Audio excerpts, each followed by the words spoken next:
I mean, statistics say the outside would have been the right answer, but all the restarts before that, we were getting such good launches at the bottom. I just felt like it was maybe the right thing to do.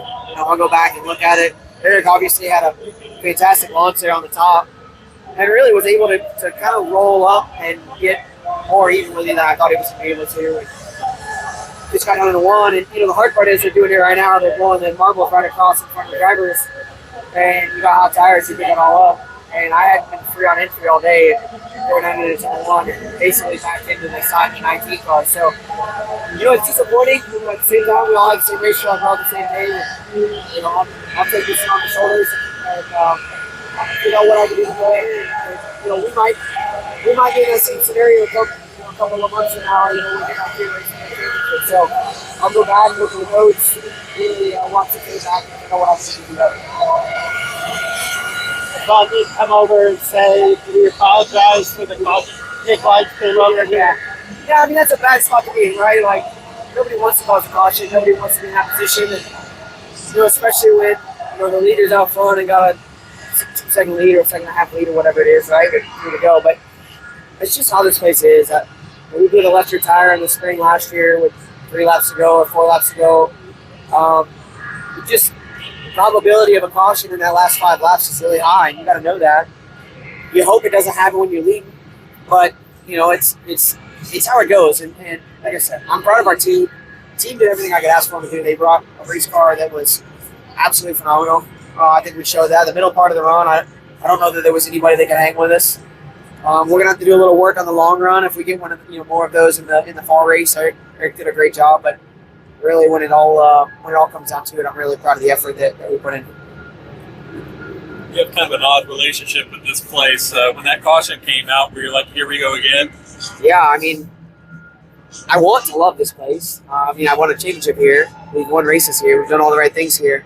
I really want to love it, but it's like golf. You're one hole away from throwing your clubs in the water, and you hit a great approach shot to the green, and you're like, this is the greatest game in the world, right? Racing's the same way.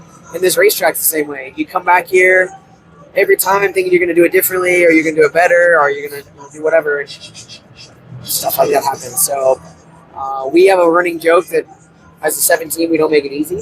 And Phoenix is the 7th car on the schedule right now for us. So you're more a throw the clubs in the water guy rather than break it over your knee. I don't know if you've met me, Bob, but I don't know that I'm strong enough to break the clubs over my knee. So I'll just throw the whole bag in the water. Depending on how bad the day is, we might just drive the golf cart and all in there and just cut our losses and call it a day. So I've never done that, but I've been really close. So really close. The only reason I don't throw them in is because I know my wife will let me buy another set of clubs. So, I'm still rocking the old, 10-year-old golf clubs. So maybe I should, then I get a new set. I don't know but could you see the battle for the win, or were you too far? Oh, no, I was right behind it. Okay. Did you feel like, is that kosher for the win? I think Alex knew the position he was in on the outside. You don't want to be in that position. Alex had to throttle up. Aric, he was in the position he was in. I think the 20 was actually, if those two made any more contact, they didn't slow them down anymore. I think the 20 ends up winning the race, to be honest. So,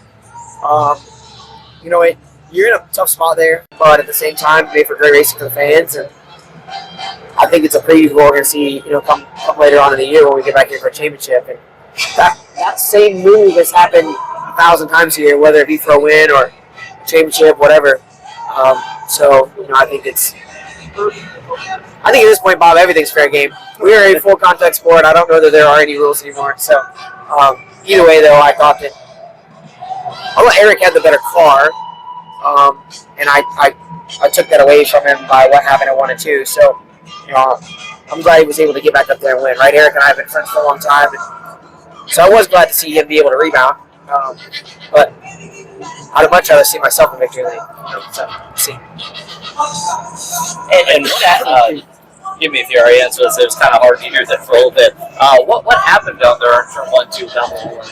Yeah, so under the caution there, you're out there on hot tires, and they blew all the marbles right out in front of all the field. And we picked it all up, and under caution, I could just tell, warming the tires up. I was trying to get all of it off of there the best I could, and I hadn't been loose on entry all day. And we drove down in turn 1, and I was sideways as soon as I lifted off the accelerator. It was just kind of hanging on. Honestly, if Aric wasn't there, I was backing into the fence at about 900 miles an hour just because of, he was able to steer me like a rudder and keep me from crashing. So I owe him a big thank you. But it's just frustrating to lead that many laps, to have a car that good, and then to walk out here with a fifth place finish. I mean, there's days that I would have loved to have finished fifth here. Today wasn't one of them. And you talked about you've raced Almirola for years. I mean, how cool is it? You guys coming up in the sport as young guns, and now you guys are kind of I guess I don't want to call you old, but oh, we're old. Don't worry. Yeah, we're old.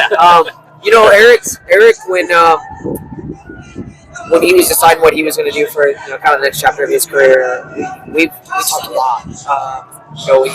He ran this program by me, and we talked a lot about coming back to Xfinity. And I told him, I said, listen, man, you're going to have more fun than you've ever had in your entire life. And we were joking up on the driver intro stage, and myself and Alex Bowman, and we were joking about how probably 90% of the Cup guys would love to feel what this Xfinity car feels like again, just because of how out of the racetrack and slip sliding around, and just how much fun this car is to drive. So, it's I don't know, it's hard to be happy for somebody else when you have a day like today, but on the other side of it, when you have somebody that's a friend, it's really easy to be happy for them. And if you can't win it, you hope that it's somebody that you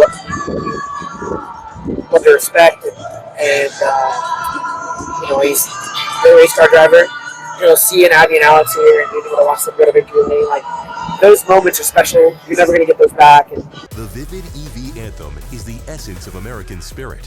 Made with lithium battery technology, this neighborhood electric vehicle features vibrant colors, diamond stitch seats, and seats up to 6. It isn't just made in America, it's made for America. Alex Gins for Frontstretch.com. Come back for more great racing content, and if you like us, don't forget to hit that subscribe button.